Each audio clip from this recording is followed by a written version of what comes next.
ჩინეთი ტაივანში შეიძლება არც მეტი, არც ნაკლები, არა ადამიანებით, არამედ რობოტი მანქანებით შეიჭრას.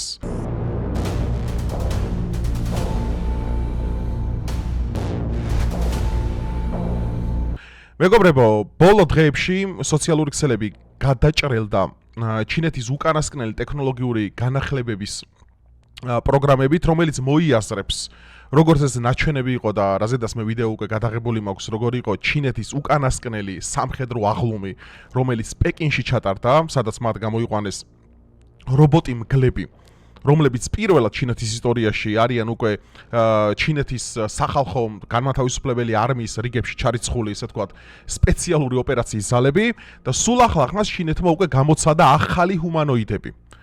და დასავლური მედიის ყურადღება ეგრევე მიიქცია, რომ შეიძლება ხვალ ზეგ ტაივანში კონსტიტუციური წესრიგი ჩინეთმა არა ადამიანებით, არამედ რობოტებით აღადგინოს. დღეს ძალიან საინტერესო ვიდეო გვექნება ჩვენ განსახილველი, ასე რომ დალაიქეთ ვიდეო, გამოიწერთ არხი, გამოვყევით Instagram-ზე, რომელიც აღწერაში ამითითებული, სადაც საინტერესო პოსტებს სტორების სახით ვდებ ხოლმე ყოველდღიურად და ასევე შეგიძლიათ გააკეთოთ დონაცია და არხის განვითარებაში დაეხმაროთ. მოდი ახლა გადავიდეთ ამ ძალიან მაგარ თემაზე. აი მეგობრებო, რასთან გვაქვს საქმე. ეს არის ჩინეთის ახალი გენერაციის, ანუ New Advanced Technology, ესე ვთქვათ, Super AI, რომელშიც მათში ჩატვირთულია, ეს არის პირდაპირ საბრძოლო მოქმედებების, ესე ვთქვათ, ტერმინატორები, რომლებიც მიიღებენ ომებში მონაწილეობას მომავალში. აი დააკვირდით, ეხლა მანევრირებებს დააკვირდით უბრალოდ. ანუ ბევრი ადამიანი ვერ აკეთებს ამას, ანუ ბევრი ადამიანი ვერ აკეთებს. და ეს დაიმახსოვრეთ. და რობოტი, რომელშიც ხელოვნური ინტელექტია ჩატვირთული, რომელიც დაფუძნებულია ადამიანურ პროგრამებს და ადამიანურ ინსტინქტებს, რა თქმა უნდა, ხო? მისგან დანდობას უბრალოდ არ ელოდოთ, მეგობრებო. ნახე, როგორ ავარჯიშებო. ნახე. და ეს ხო დაიხვეწება. ანუ ეს ხო დაიხვეწება დროთა განმავლობაში და თქვენ წარმოგიდგენიათ? რა გამანადგურებელი ძალა შეიძლება მიიღოს ჩინეთმა ამით მომავალში. This is a pack of so-called robot wolves China is using to lead a staged ground invasion. ეს არის მეგობრებო, state invasion, ანუ სახმელეთო ოპერაციის დროს გამოყენებული, ესე ვთქვათ, მოიერიშე მგელ რობოტები, ესე ეწოდება რა, რომელსაც FAMAS-ის ტიპის ავტომატი უყენია, რა ქვია, ზურგზე და განასახიერებს როგორც საბრძოლო ტერმინატორს, ანუ საბრძოლო მგელს ბრძოლის ველზე, რომელიც გამოიყენება ძირითადად სახმელეთო ოპერაციების დროს და ეს არის ძალიან საინტერესო რა. ხო და ეს ძალიან საინტერესოა რა, ძალიან. They can stray about 2 kilometers from control units, operate in rough terrain and fire up to 100 meters away. It's a ანუ ნახეთ რა შევა, ანუ ყველაზე რთულ გეოგრაფიულ, ანუ ლანდშაფტურ ნაწილებში, ანუ რომელიც შეიძლება მანევრირებისთვის ან ჯარისკაცისთვის რთული იყოს, ეს რობოტები მანდაც მაგრად მანევრირებენ რა. ანუ აი ეგრეთ წოდებული იამკებზე მაქვს საუბარი, ან ღვარცოფები, ან ტალახი, ან ყველგან მაგრა არა, ანუ ნანოტექნოლოგიებით არიან სულ გაკეთებული რა. ხო, ეს არის ხა უკვე ეს არის ტაივანი, მეგობრებო, ფანგშუს კუნძული, ანუ ეს რეგიონი, სადაც ჩინეთი დღემდე ტაივანი არის მისი კონსტიტუციური საკუთრება და სხვა შორის საქართველოს აღიარებს რომ ჩინეთის ტერიტორია, იმიტომ რომ ეს რევოლუციის შედეგად გაქცეული გენერალის მიერ საერთოდ ეგ სახელმწიფო დაარსებული და როგორც ეხა ჩვენი სამაჩაბლო და აფხაზეთი არის საქართველოს ტერიტორია, ზუსტად ანალოგიურად განიხილება ტაივანი ჩინეთისთვის, ხო? და აქ მთელი გეოპოლიტიკური ზრდით ტაივანში არის ჩიპები, სხვადასხვანაირი ტექნოლოგიები, რომელსაც ამერიკელები ამზადებენ, მაგრამ ამერიკელებს ნენელა უკვე გააქვთ იქიდან, იმიტომ რომ ხდება რეგიონი დაძაბული. იმიტომ რომ ჩინეთი ხვალზე გამას მაინც დაიბრუნებს. და აი ეს არის საინტერესო, რომ ჩინეთი არის ძალიან ჩუმი ძალა, მეგობრებო. ანუ არ არის რუსეთ-ამერიკასავით როგორ თქვა იმპულსური პოლიტიკურად რო ადგეს და ეგრევე მეორე დღეს გადაგბუგოს, ხო? მაგალითად როგორც ისრაელია, ხო, პატარა რაღაცა ეგრევე ბომბავს და ჩინეთი ჯერ ძალიან ბრძუნულად უყურებს ამას. ახლა ჩვენ მეგობრებო იმ ქვეყანაზე გვაქვს საუბარი, სადაც იყო სუნზი. უდიდესი ჩინელი, რავი, ომის ხელოვნების ავტორი. და საერთოდ, რავი, სამხედრო სტრატეგია, რომელიც ამბობდა, რომ ომის ხელოვნების უმაღლესი მწვერვალია მოიგო ომი ბრძოლის garaში. მართლაც დასაფასებელია. It's a landing that would be necessary for a potential invasion of Taiwan. ხო, აი პოტენციური შეჭრისთვის ემზადება ტაივანში. Almost a third of all the things produced in the world today are made in China. It is a manufacturing superpower. China wants the robot wolves to mimic the human wave. ანუ ნახეთ ჩინეთს უნდა რომ ეს რა თქვა და რობოტი მგლები გამოიყენოს როგორც დასაქმებული მუშები, როგორც ამას აკეთებდა, აი ჯერ კიდევ მე-19 საუკუნეში, აი ნახეთ. Employed during the Korean აი კორეის ომის დროს მაგალითად. War, where thousands of soldiers sweep towards enemy lines in an attempt to overwhelm. A successful tactic. ანუ ნახეთ კორეის ომის დროს. აი თქვენ თუ იცით D-Day-ის ოპერაცია რა, ეს იყო მეორე მსოფლიო ომის დროს, როდესაც მოკავშირეება ნორმანდიის სანაპიროზე 44 წელს მაისში, როდესაც აი ივლისში ბოდიშით გადასხეს ისე რა ქვია, განმათავისუფლებელი ძალები, ასე რა ქვია, ამ სანაპიროებზე, ნორმანდიის სანაპიროებზე, ხო, ომაჰას სანაპირო და რამე გადამწყვეტი უპირატესობა იყო, იმიტომ რომ აქ წხრებოდა საერთოდ დასავლეთის ფრონტი, ესე თქვა, რამდენად მძლავრი მომაკვდინებელი იქნებოდა მაშინდელი გერმანელებისთვის. ეხლა უყურეთ, ეს იყო არანორმალური ადამიანური ტრაგედია, მეგობრებო. არანორმალური ადამიანური ტრაგედია რას ნიშნავს, რომ ეხლა წარმოიდგინეთ, მეორე მსოფლიო ომია, არის კლდოვანი სანაპირო, ეხლა მე საუბარი ვარ ნორმანდიის სანაპიროზე, ეს არის საფრანგეთი, დღევანდელი, სადაც ზევით იყო ბუნკერები დამონტაჟებული ნაცისტების მიერ. თითქმის ყველა ბუნკერი იყო, ესე თქვა, აღჭურული, მაშინდელი დროის უმაღლესი, ესე თქვა, რა ქვია, პულიმიოტებით და გამანადგურებლებით, ჭურვებით და ნუ აი ბუზები ვითხოცავდნენ იქ ხალხს. ეხლა ეს ოპერაცია იგეგმებოდა, იმასე ნორმანდიის ოპერაცია D-Day იგეგმებოდა დაახლოებით წელიწად ნახევარი. და რომ არა ის ორი ბრიტანელი, ამერიკელი ჯარისკაცი შეიძლება საერთოდ ჩავარდნილიყო. აქ საუბარი მაქვს აი გარღვევითი ოპერაცია როგორ უნდა ყოფილიყო ეს Call of Duty-ს ნათამაშები გექნებათ, ორი ლენტა იყო ასაფეთქებელი, რომელიც ამ Barbed Wire ქართულად როგორ არის. ბოდიში თუ უცხოური სიტყვა გამოვიყენე, იმიტომ რომ ძირითადად ინგლისურად უყურებ ხოლმე და შეიძლება უცებ წამოვცდეს და ქართულ დეფინიციას აუცილებლად შესატყვის მალე გავუკეთებ. ეს არის მავთულხლართების, ესე ვთქვა, თავდაცვის ფუნქცია. რომელიც რო არ აფეთქებულიყო ამ ორ ამერიკას რო არ გაერისკას საკუთარი სიცოცხლე, ოპერაცია ვარდებოდა რა, რომელიც იგეგმებოდა წელიწად ნახევარი. და ეს ეხა რატო შევადარე ამ კორეის ომს, ჩინეთ-კორეის ომს, რომ აქაც დააკვირდით გარბიან წინ არის ესე ვთქვათ, ტყვიამფრქვევები, როგორც ეს იყო ნორმანდიის სანაპიროზე და წარმოიდგინე რა, რამდენი ჯარისკაცი მოდის, რავი, რამდენი უნდა გაარტყა რომ უკუდეს ადამიანს, ხო? 3-4 ტყვია. ზოგს ერთი წყოფნის.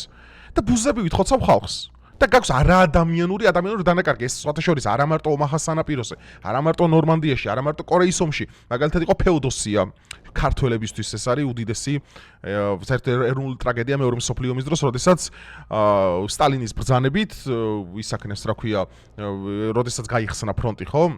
ქერჩი გეცოდინა ფილმ სერიალის ხო გაქვთ რა ნახე. მანდ იყო დაახლოებით ეგრე. ზუსტად იგივენაირად სანაპიროზე, ფეოდოსის სანაპიროზე გადასხეს, ესენი გარბიან, აი აბსოლუტურად ტიტველ ადგილზე, მეგობრებო, ანუ არანაირი ხეიქ არ არის, არანაირი კლდე არ არის. არის სანაპირო და დამაგრებული არის ეგრეთ წოდებული, ესე თქვა, დამცავი ისენი, რა ქვია, მეტალის ისენი, რა ქვია, ნაგებობები. მეტი არაფერი, იმასაც მოეფარები, რამდენი ხანი უნდა გაგიცლოს.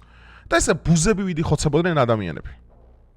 არაერთი ხა ჩვენი წინაპარი, მაგ ქერჩი ძალიან ბევრი ქართველი 100,000-ზე მეტი ქართველი არის დაკარგული და ნუ უგზო-უკვლოდ დაკარგული, ნუ დაღუპული რამდენია უგზო-უკვლოდ დაკარგული, ეს კატასტროფული ციფრებია, ხო? და აქაც ეხა უყურეთ ჩინეთი რას აპირებს, რომ ვიცის, რომ ეს ტექნოლოგია უკვე, რომ ადამიანური დანაკარგი არის ძალიან მაღალი ფასი, რასაც შენ იხდი გამარჯვებულ ომში, გადავიდა ჩინეთი უკვე ამ რობოტების გაშვებაზე, ხვდებით? ეხა პრობლემა აქ რა არის, რობოტი სჯერება ძვირი. მაგრამ ჩინეთია რომ არ მოიფიქროს ალტერნატივა, როგორ გახადოს ის იაფი. აი მაგალითად ავიღოთ DeepSeek და ChatGPT. ChatGPT-ის ესე ვთქვათ, შექმნა, ჩამოყალიბება და დეველოპინგი გაცილებით ძვირი იყო ვიდრე DeepSeek. ხა არ ვადარებ ChatGPT იასნია ჯობია DeepSeek-ს, მაგრამ ეხლა ვარ თქვენ ხო არ გონიათ აქ ისეთ რობოტებს გამოიყენებენ, ხა ტაობაოდა რო გამოიწერ და ტემუდან. არა, აქ არის საერთოდ ჩინეთი არის ძალიან ბევრი ქარხანა. ტექნოლოგიური განსაკუთრებით. და ჩინეთმა იცის სად რა უნდა გააგზავნოს. ანუ მესამე დონის ქვეყნებში რა ტავარი გააგზავნოს, მეორე დონის ქვეყნებში რა პროდუქტი გააგზავნოს, პირველი და სახელმწიფოებში რა გააგზავნოს, რომ ძალიან ბევრი რამე რაც ამერიკაში დღეს არის ჩინეთში იწარმოება. მათ შორის აი ერთ-ერთი სასაცილო მომენტი იყო, რომ აი Fuck the China რო იყო, ანუ კეპი ესეთი რა, ანუ შეურაცხყოფას აყერებდნენ ჩინეთს, ნუ ეგეთი შინაარსის კეპი არსებობდა, რომელიც ახლა გაყიდიდან ამოიღეს.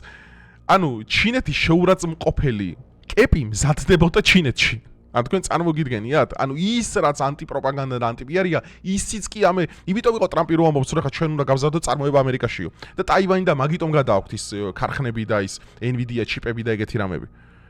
თორე რეგიონული დაუცველი ხდება. ჩინეთი ჩაყალაპავს ტაივანს, რა თქმა უნდა. და ესაც ძალიან საინტერესო ჩვენ ვნახავთ, მეგობრებო, პირველად ისტორიაში რობოტების ომს. აი ხო თქვენ წარმოგიდგენიათ ესეთი რამე? არ ვიცი ტაივანმა რა უნდა დაახვედროს აქ. but at a huge human cost. ხო, ამაზე The მაქვს weaponized საუბარი. robots were put on show at China's military parade in September, marking 80 years since Dronები, Japan's ნახეთ? defeat at the end of the Second World War. This week, China and Japan have been locked in an escalating war of words. First, when ballistic Japan's წარადგინა. new prime minister suggested if China attacked Taiwan, it would amount to a threat to the survival of Japan. ხო, ანუ ხა იაპონია ერთვება უკვე, იაპონია გამოვიდა და თქვა, მოდი ხა გადავახვიოთ იაპონია. აი გამოვიდა იაპონია, თქვა რომ ეს ომი ან ტაივანის სუვერენიტეტი არის ჩინეთისთვისაც ეგზისტენციალური და იაპონია არის ამერიკის მოკავშირე. ეს ძალიან საინტერესო. მოდი მოვუსმინოთ.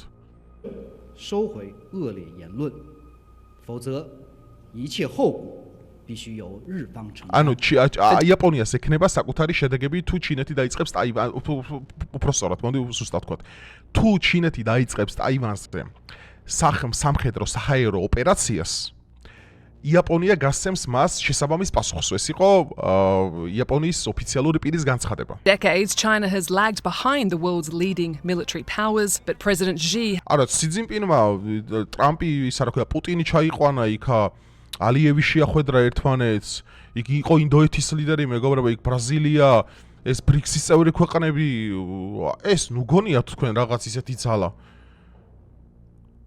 აქ პირველად გამოიყვანა, ხო გეუბნებით, რობოტი მანქანები და დრონები. და ამას ეხა ძალიან დიდი მნიშვნელობა აქვს, აი ხა მოდით თქვენ განახებთ, აი ძალიან საინტერესო რაღაცას რა. აი ხა, აი ნახეთ, ჰუმანოიდები. ძალიან ტესლას ჰუმანოიდებს ხართ შორის. ეს უკვე არის აბსოლუტ ანუ იქ ხო არის მაგალითად საბრძოლო მგელში ეგრეთ წოდებული საბრძოლო მგელი რო იყო ტერმინატორი რა მასში ხო არის მაგალითად რომ ფამასი მასში არის ჩატვირთული ტყვიამთქოვი და ის ისვრის აი ეს ჰუმანოიდი არის ძალიან საინტერესო რომელიც ჯერ არ დატესტილა საბრძოლო მოქმედების დროს ანუ აი თქვენ ხო გაქვთ ტერმინატორი ნანახი ყველას გექნებათ ეს ჩემთვის ბავშვობის ერთ-ერთი საყვარელი ფილმია და ბლოკბასტერი რომელიც ნუ მაშინდელი კომიქს ანუ ესე თქვა futuristic sci-fi წარმოადგენს რა მომავლის სამყაროს ესე თქვა იმ დროში აღქმულ რეალობას ის Skynet-ია გეხსოვება თქვენ როგორ იწყებენ რობოტები ომს სამყაროში როგორ შვებენ ატომურ ბომბს ხო აქ საინტერესო რა არის რომ იქ ტერმინატორებიც ომობენ ანუ ან ჰუმანოიდები მოდი ესე თქვა ჰუმანოიდები ანუ კიბორგები ეგრეთ წოდებული ნუ კიბორგი მაინც ნახევრად ადამიანი ნახევრად რობოტია მაგრამ მანდაც არის ეგეთი მომენტები როდესაც ნახევრად ადამიანი ნახევრად რობოტის მონაწილეობს ხო ზოგი რო კიდურებს დაკარგავს ან სხვადასხვა ნაწილებს ანაცვლებენ რობოტული იმები რობოტის იმებით ხო და ისა ძალიან საინტერესოა და მუხამია მეგობრებო ხა რა არის აქ ცოტა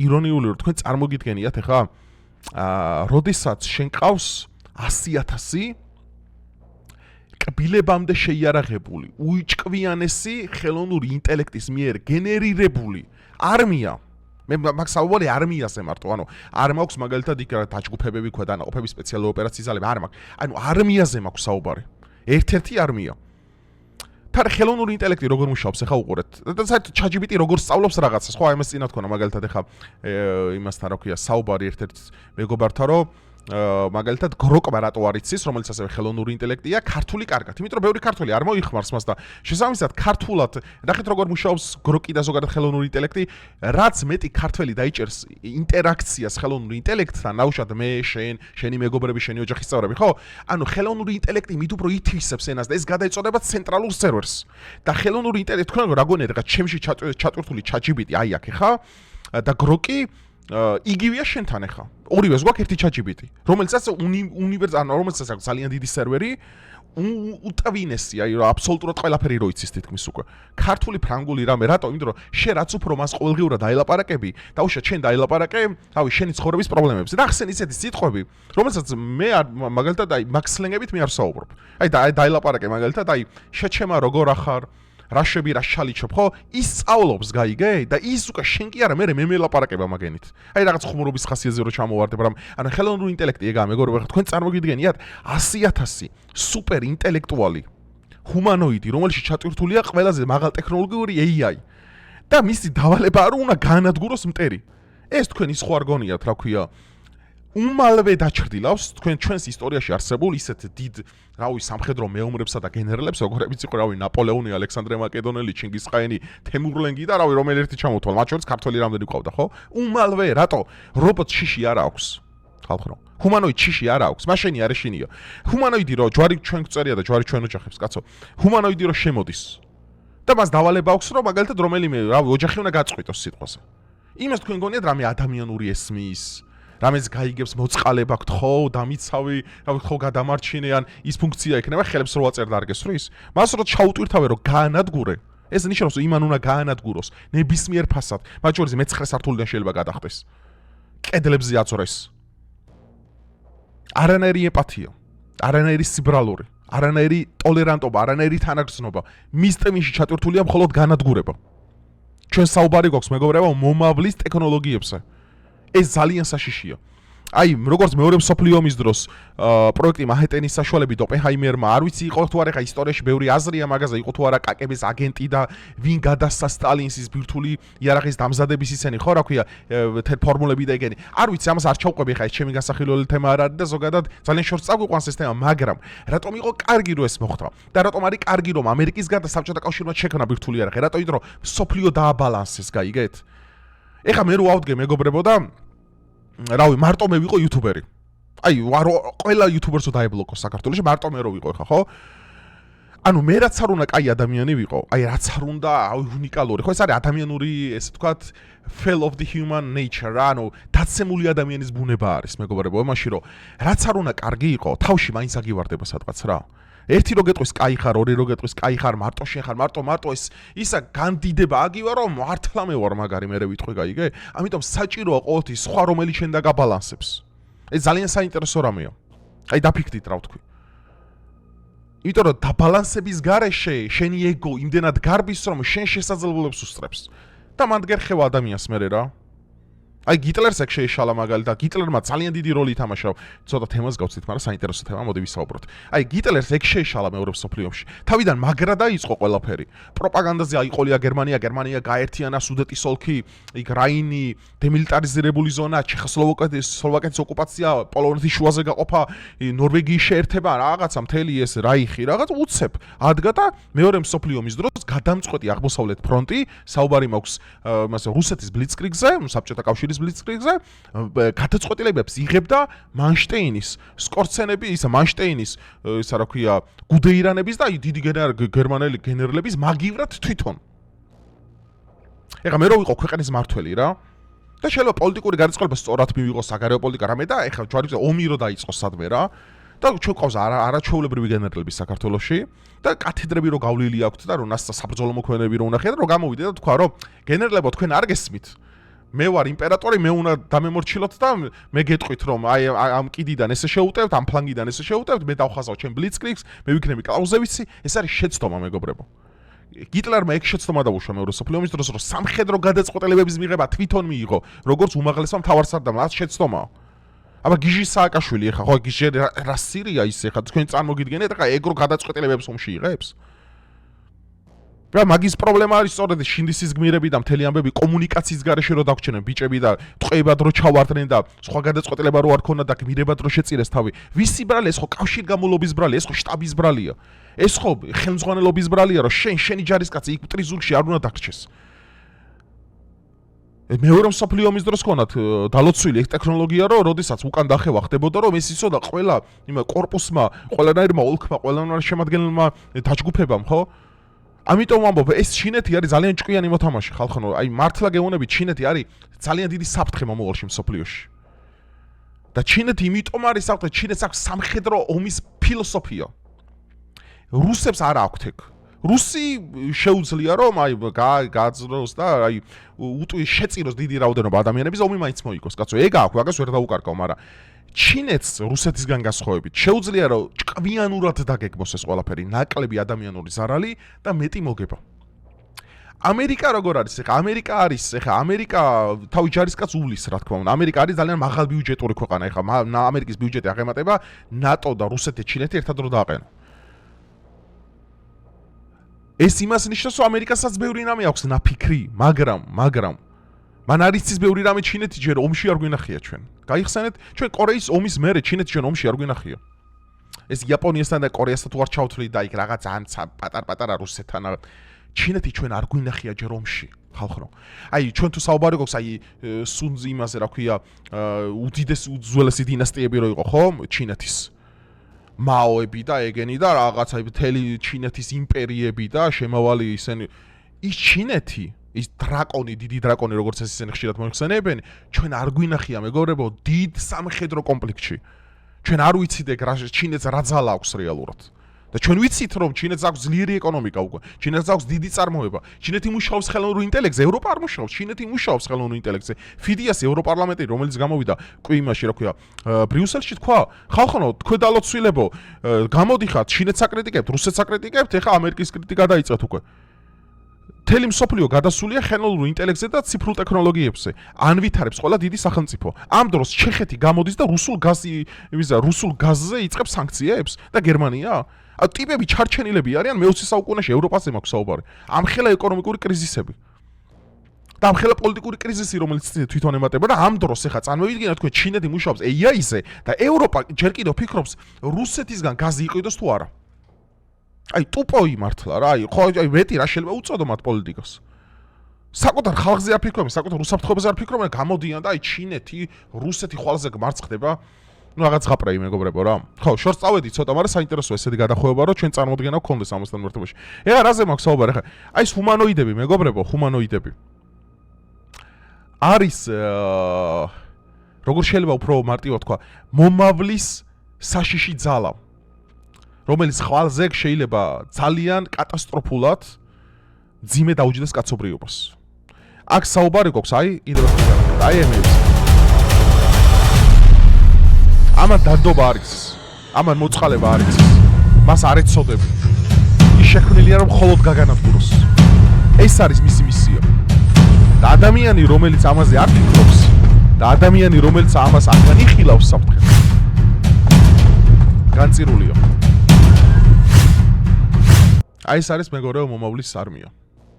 რავი, არ ვიცი, მე ხა მე შევეცადე რომ ცოტა ისე თქვა, მე საერთოდ ადამიანური ენით მიყვარს საუბარი რა, ანუ მარტივად არ მიყვარს ხა ისეთი რთული ლინგვისტური სიტყვების გამოყენება, რომ არ მინდა რომ დიდი ნაწილი ხა პოლიტიკური მეცნიერებები ბევრ სხვა რა დამთავრებული, რომ იცოდე ხა სუბსტანციური რაღაცა სემანტიკური არ გჭირდება. ჩვენ მარტივად იმიტომ საუბრობთ, რომ თქვენ ყურამდე მოვიდეს სწორად და ხო და მე ესეთი ის დავსვი რა ქვია რომ ესე თქვა დიაგნოზი რომ ძალიან ბევრ ესე თქვა როგორც აი უცნაურ ამბებს უნდა ველოდოთ ჩვენ ჩინეთისგან. აი მაინტერესებს თქვენი აზრი, რას ფიქრობთ ამასთან დაკავშირებით, აი რა მიგაჩნიათ, როგორ ფიქრობთ, როგორი იქნება მომდენო 30 წელი, როგორ მოხდება მაგალითად ჩინეთიდან ტაივანზე გადასხვა და ზოგადად რას ფიქრობთ ნანოტექნოლოგიურ მომავლის სამხედრო ლოჯისტიკებზე ზოგადად.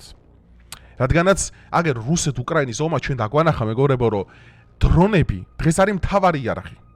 დღეს ტანკი აღარ არის არაფერი, ტანკი არის ჯართი რომელიც დადის. ანუ აი არის რავი 15 ტონიანი ჯართი რომელიც გადაადგილება, გაუშვებ რაკეტას დედაქ ნატირები. ანუ მე თუ კითხავ ჩინე ტანკებს აღარ უნდა აწარმოებდნენ ქვეყნები რა. ტანკი არის, ტანკმა ამოწურა საკუთარი ისტორიული როლი. როგორც ამოწურა მაგალითად ცხენები აღარ არის საბრძოლო მოქმედებების დროს, სპილოები აღარ არის ინდოელებს რო ყავდათ, რატო? რომ ფუნქცია დაკარგეს მათ მეგობრებო. ანუ აღარავის ჭირდება ცხენი. პირველ მსოფლიო ომის დროს ვიცი საფრანგეთში მაგალითად არანორ მილიონზე მეტი ცხენი დაიღუპა. მილიონზე მეტი პირველ მსოფლიო ომზე მაქვს აქ საუბარი მარტო. და იქ თელი ფაიერვოლები მოუწყეს და ძალიან დიდი ტრაგედია იყო ეს ქვეყნისთვის ამდენი ცხენი. ძალიან მიწაში გაუშვეს პირველ მსოფლიო ომში. ალექსანდრე მაკედონელის დროს რო დაინახა მაკედონელმა რომ 100,000 კაციანი არმია ჰინდუკუშის თების იქით რო გადასხადა, რო დაინახა ეს პილოები, ეგონა მონსტრები, რავი, ჯოჯოხეთიდან ამოსული, რა დაიმართა ალექსანდრე მაკედონელს ბოლოს და როგორ დათუდა ის ვიცით, ეს კი მოიგო, მაგრამ რის ფასად ეგეც ძალიან კარგად ვიცით და ეხა უყურეთ, ტანკი აღარ არის ხალხო საჭირო რა. ვის უნდა ის ჯართი დღევანდელ საბრძოლო მოქმედების დროს? აი ხშირად გვყავს ხოლმე საქართველოში ტანკები გავზარდ, ვის რა ჯანდაბათ უნდა ტანკი, ვის რა უნდა გაუკეთო ტანკით, აი ძალიან მაინტერესებს. მაგას ხო არ ჯობია რომ ჩვენს დავიწყოთ ფიქრი დრონების წარმოებაზე, გავაძლიეროთ ჩვენი ლოჯისტიკა, გავაძლიეროთ მაგალითად რაკეტებს აქვს ძალიან დიდი მნიშვნელობა მაგალითად. ხო არ მაქვს ახლა დიდი მოქმედ რაკეტებზე, იმდენი რომ ჩვენი ჰაერი დავიცვათ მაგალითად. ანუ ამას აქვს ძალიან დიდი მნიშვნელობა მეგობრებო რა.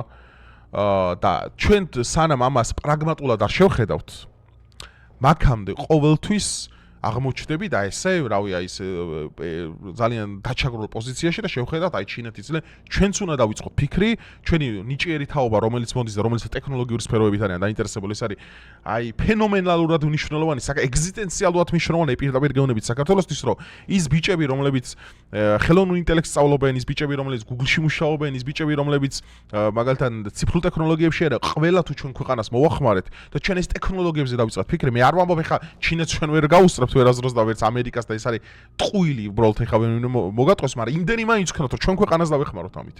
დავეხმაროთ ტექნოლოგიებით. დავეხმაროთ დრონებით. დავეხმაროთ მოიერიშე, რავი, მგლები შევქნათ რობოტები, რაღაცა გამოვიგონოთ. რომ ჩვენ აღარ ყვდებოდეთ ამ მომენტში. აი ხედავ ჩინეთი ფიქრობს უკვე საკუთარ მოსახლეობაზე, რომელიც ინდოეთს ჩამორჩება და პლანეტის მოსახლეობის 50%-ს შეადგენენ ინდოელები და ჩინელები ერთად რო 50%-ზე მეტია პლანეტის.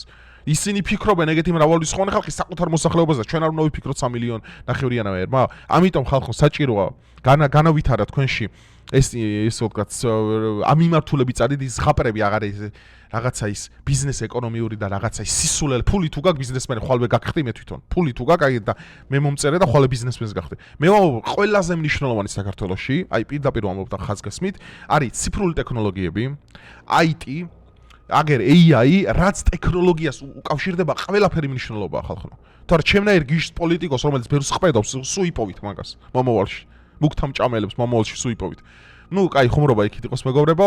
დალაიქეთ ვიდეო, დაწერეთ თქვენი აზრი, ისა რა ქვია, კომენტარებში. ასევე რას ფიქრობთ აი ზოგადად ამ ჰუმანოიდებზე? თქვენ რა გონიათ ჩინეთი როდი შეიჭრება ტაივანში და რა პროგნოზი გაქვთ ამასთან დაკავშირებით. ასევე დალაიქეთ ვიდეო, გამოიწერთ არხი და გაუზიარათ მეგობრებს, რადგანაც იცოდნენ სიმართლე და არაფერი სიმართლის გარდა. დროებით.